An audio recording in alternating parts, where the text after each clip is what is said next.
Hello, Keller Williams Prosperity. This is Matt Bilheimer, your Director of Career Development and Technology, and this is day 40 of the 66-day challenge.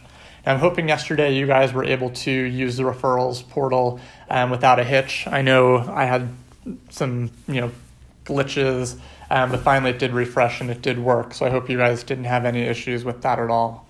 But we're going to go back into the referrals tab, and when we go back into referrals, now let's say you do actually have a referral that you want to send, and you've identified who you want to send it to.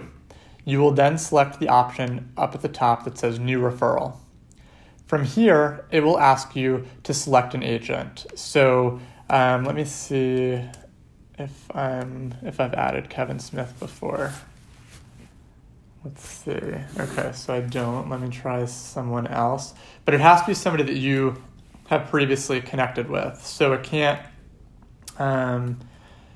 be somebody that you don't have in your database. Okay, so let me pretend like I'm sending a referral to Jeremy Ghoulish from when I worked with him in Morristown.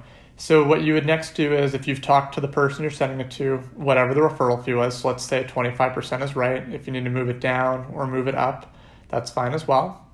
The acceptance deadline, so you're giving them 24 hours to accept.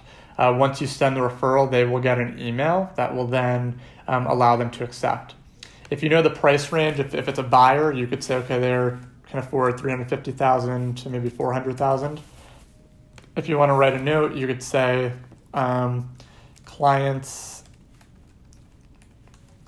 names are Mary and John, went to high school with them. If you want to say what your connection is with them, you could give a little details about them, whatever you want. And you could select, if you have a contact that you've added, if the contact that you're sending is somebody in command, you can pull the contact directly from command. Otherwise, you can just do first name or last name, and then you can fill out their address and any other information. Once you fill that all out, you can also, just for point of reference, and I didn't cover this at the top, it says buyer. If it's a seller you're sending, you'd click seller. If it's a renter, you'd click renter. Once you have everything filled out, you would then click send. And once it's sent, then Jeremy or whoever you send it to would then get an email, and they would then accept it. And then from there, it would show up in your new responses, inbound, outbound. And I didn't send that one to Jeremy, so that's why it's not showing up in there. But if you did actually send one, it would show up in inbound and outbound. So for today, if you could go in and click the new referral option just to look at this, not that you have to send a referral. Obviously, if you have one, great, but I don't expect you to. But if you could take a screenshot of this screen, that will get you credit for today. So that is day 40 of the 66-day challenge, and I look forward to seeing you all tomorrow.